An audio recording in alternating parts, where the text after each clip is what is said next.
My name is Peter Lewis, and like Dave Morton, who is one of the eponymous heroes in the book Making Hospitals Work, I'm also a vascular surgeon and a medical manager. Now, before I get accused of going over to the dark side, let me give you some personal reflections, a doctor's perspective, if you wish, on my experience of lean, both lean thinking and lean methods. And when I've done that, I want to go on to describe an experiment, yes, Dan, an experiment that we conducted in using lean methodology in an elective surgical setting. My first reflection is that for many doctors and medical managers working in the health service, lean methodology is very interesting, but it's counterintuitive.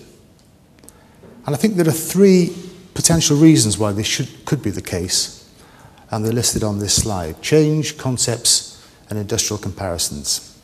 I really don't understand why change management initiatives in health are so difficult. It just seems to me that we have all the prerequisites there at the moment for change.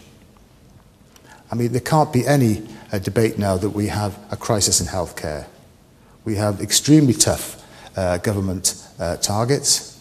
We have very tight budgets, which are probably going to get worse as a result of the global financial crisis. We have European Working Time Directive problems. And of course, we have an ever more demanding general public. Unfreezing, I think, should be easy for clinicians. I think clinicians are very keen to accept that the old management systems are not fit for purpose anymore and don't work.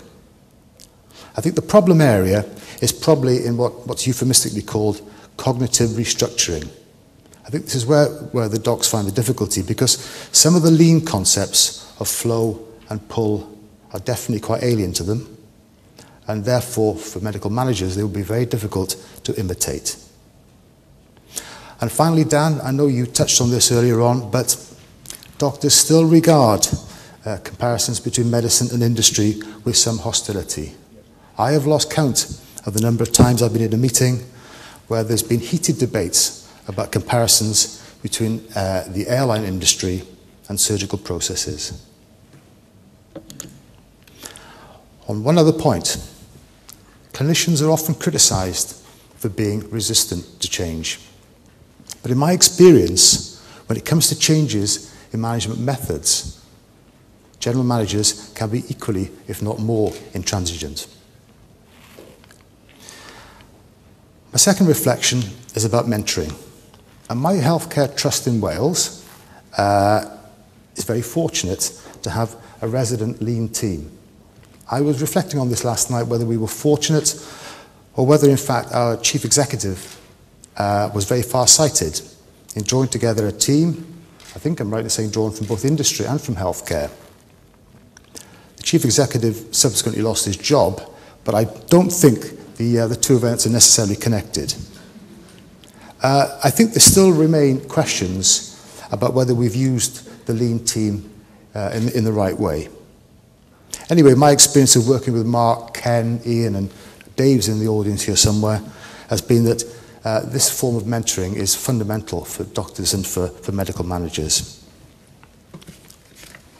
Now, on this slide, I've listed the six aspects of mentorship which I've taken from my learning set, and I won't go into this in too much detail. Suffice to say that I think the first four aspects of mentorship are particularly important.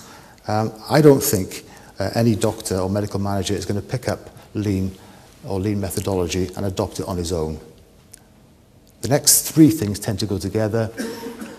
Mark, Ian, Ken, Dave, and myself have enjoyed many hours of forceful debate where we've explored new options, we've challenged each other, and I hope that we've caused each other to reflect on the what we do and the how we do it. So, for you, the audience, containing lean experts, you have an important role in mentoring doctors and physician managers in the future.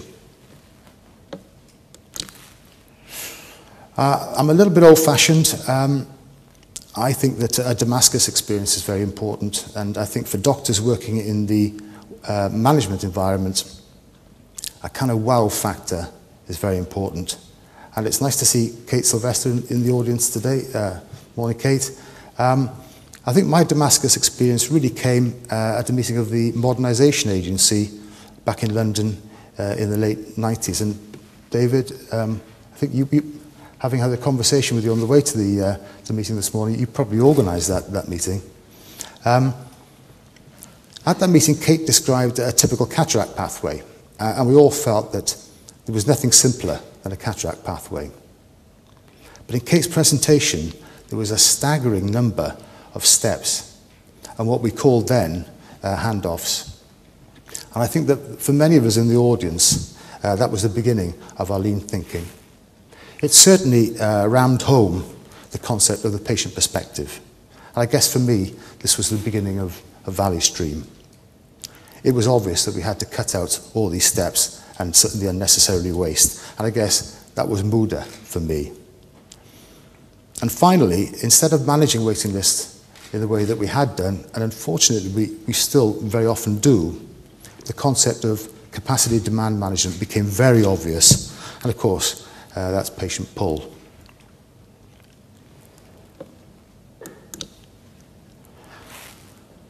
Well, as you know, the Australians are playing in Cardiff this week, and it's been a big week for the Principality because Stephen Spears was also speaking in Newport at a place called the Celtic Manor.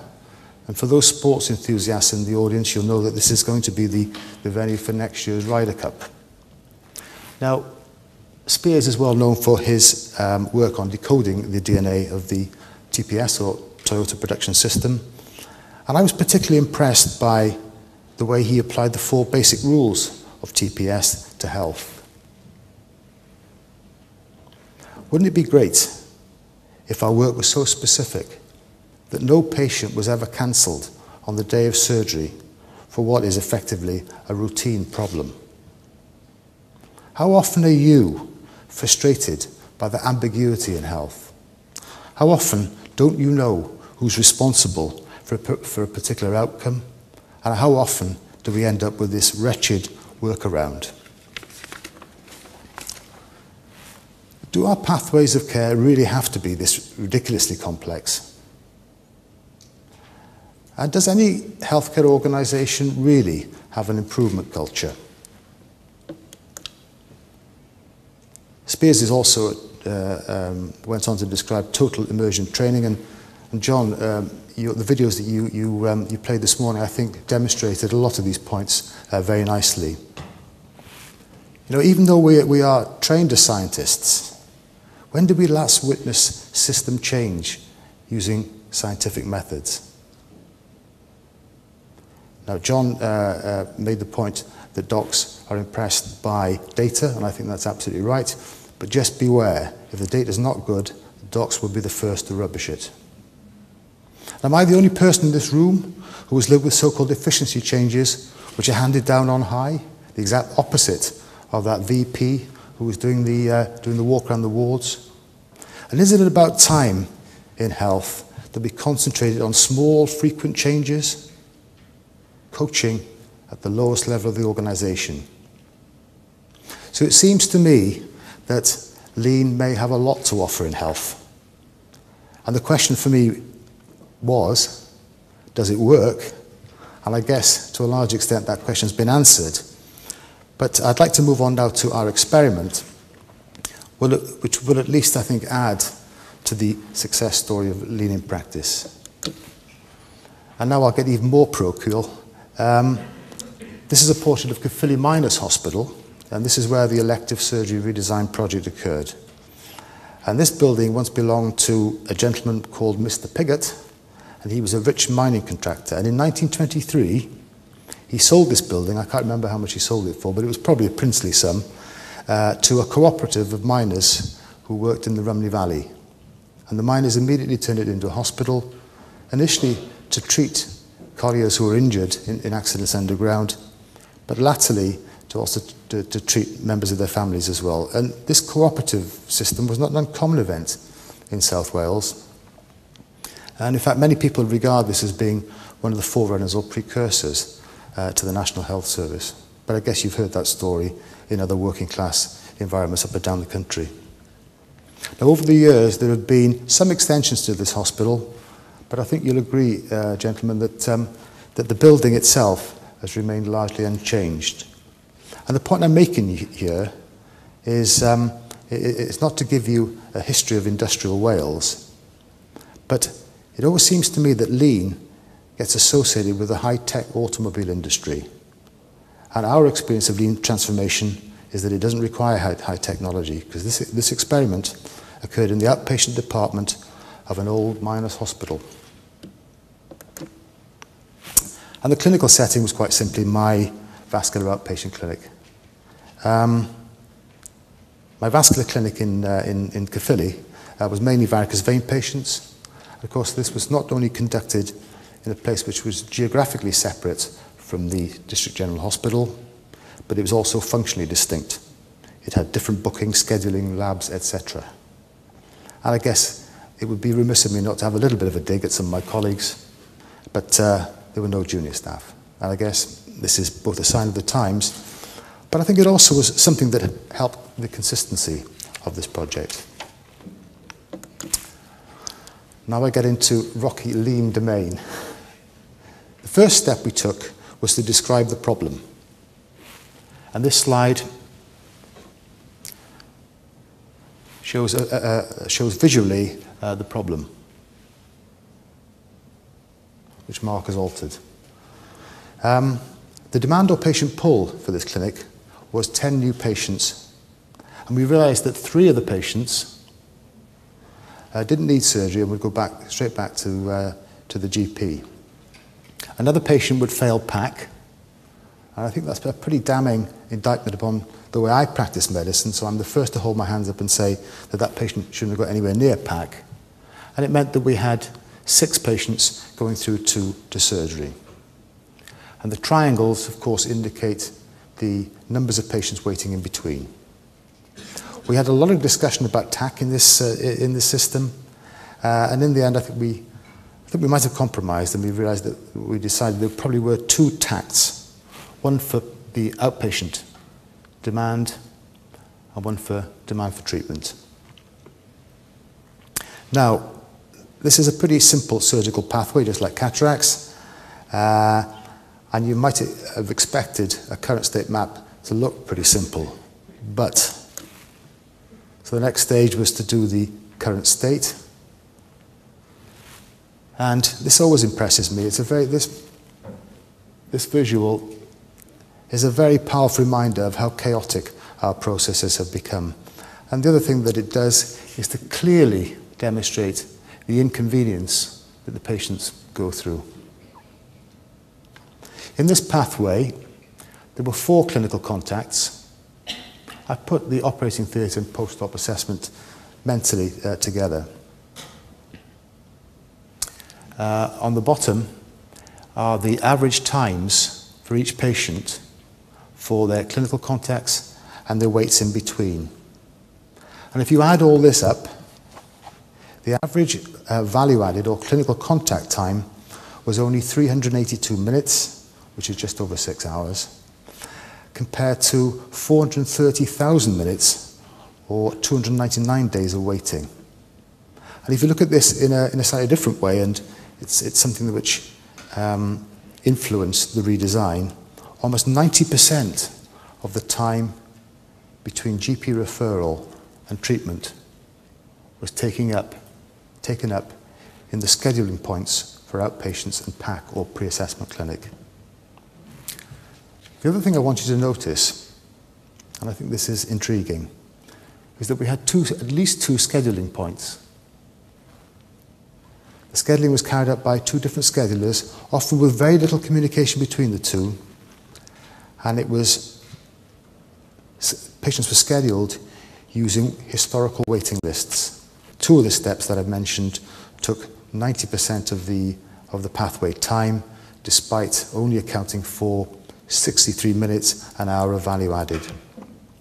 The TAC times I will leave for discussion if you don't mind. And the two most important aspects of our transition plan were removing the triangles and also deciding what to do when we couldn't remove the triangles or didn't want to remove the triangles. And probably most importantly, adopting both a single point of scheduling and a master scheduler. So this is now our future state map, and you can see immediately it looks a lot clearer. Now, we quickly realized that it was entirely feasible that a patient referred by a GP could be assessed and operated on within a few hours. And this isn't new thinking.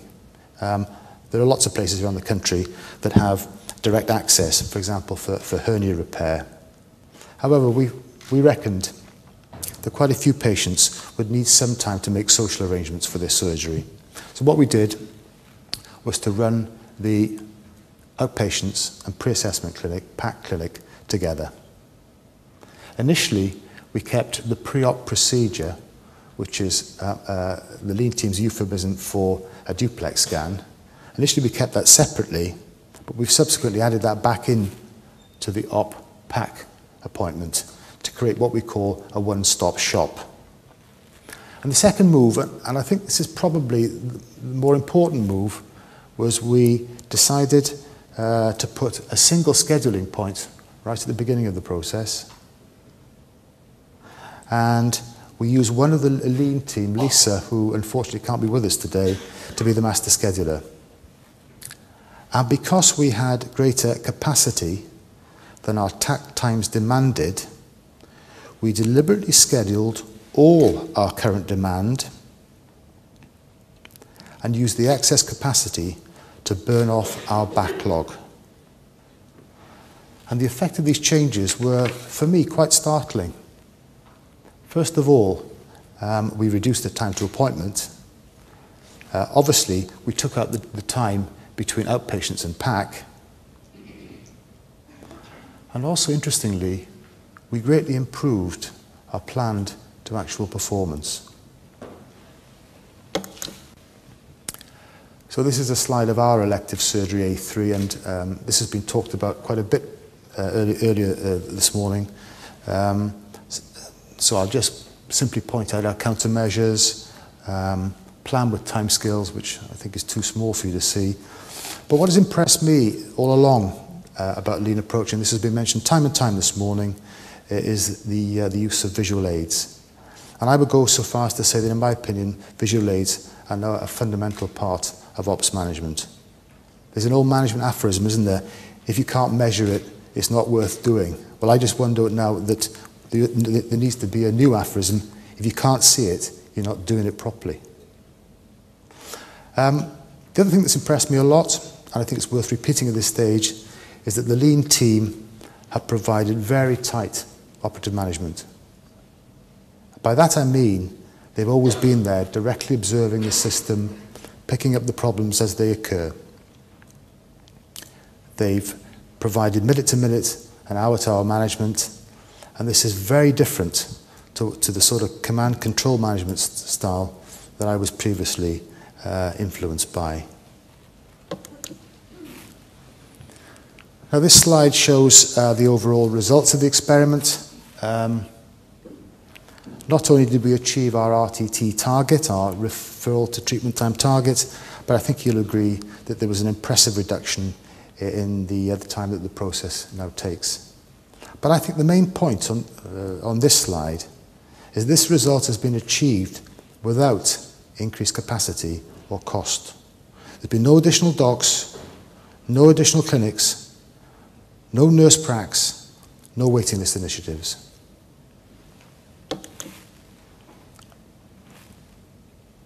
So in summary, I instinctively felt lean was right when I first met Mark and the team. And I think, having seen this experiment, that lean works. Essentially, in summary, we've taken a simple elective pathway, we've performed value stream mapping, we've cut out a lot of waste, we've established some flow and pull, and we've easily achieved our RTT target. Thank you very much.